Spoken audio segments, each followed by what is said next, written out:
आज के दिन में युद्ध किसी भी समस्या का सॉल्यूशन नहीं है। युद्ध नहीं करना चाहिए क्योंकि युद्ध से हमारा भी बहुत नुकसान होगा। लेकिन हाँ, पाकिस्तान को सबक सिखाना चाहिए जिसके बहुत सारे तरीके हैं। उनको इकोनॉमिकली बिल्कुल किक किया जा सकता है, पूरी अंतर्राष्ट्रीय बरादरी से बाहर निकाला जा सकता है, और जिससे कि वो सबक सीख के इम्प्रूव करें।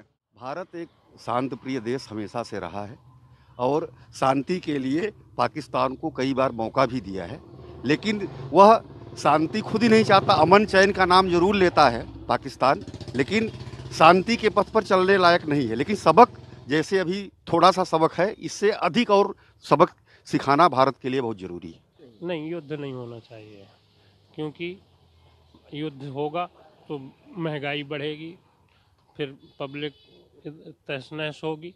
इसलिए युद्ध नहीं, सबक जरूर सिखाना चाहिए पाकिस्तान को। देखिए, पिछले वर्षों से देखा जाए तो लगातार पाकिस्तान की ओर से जिस प्रकार से भारत में हिमाकत की जा रही है, हमारे सैनिकों को लगातार जो है मारा जा रहा है, आतंकवाद जो है इंडिया के अंदर जो है फैलाया जा रहा है, उसको लेकर के पाकिस्तान के साथ बस एक ही रास्ता बचता है और वो बचता है उसको सबक सिखाया जाए।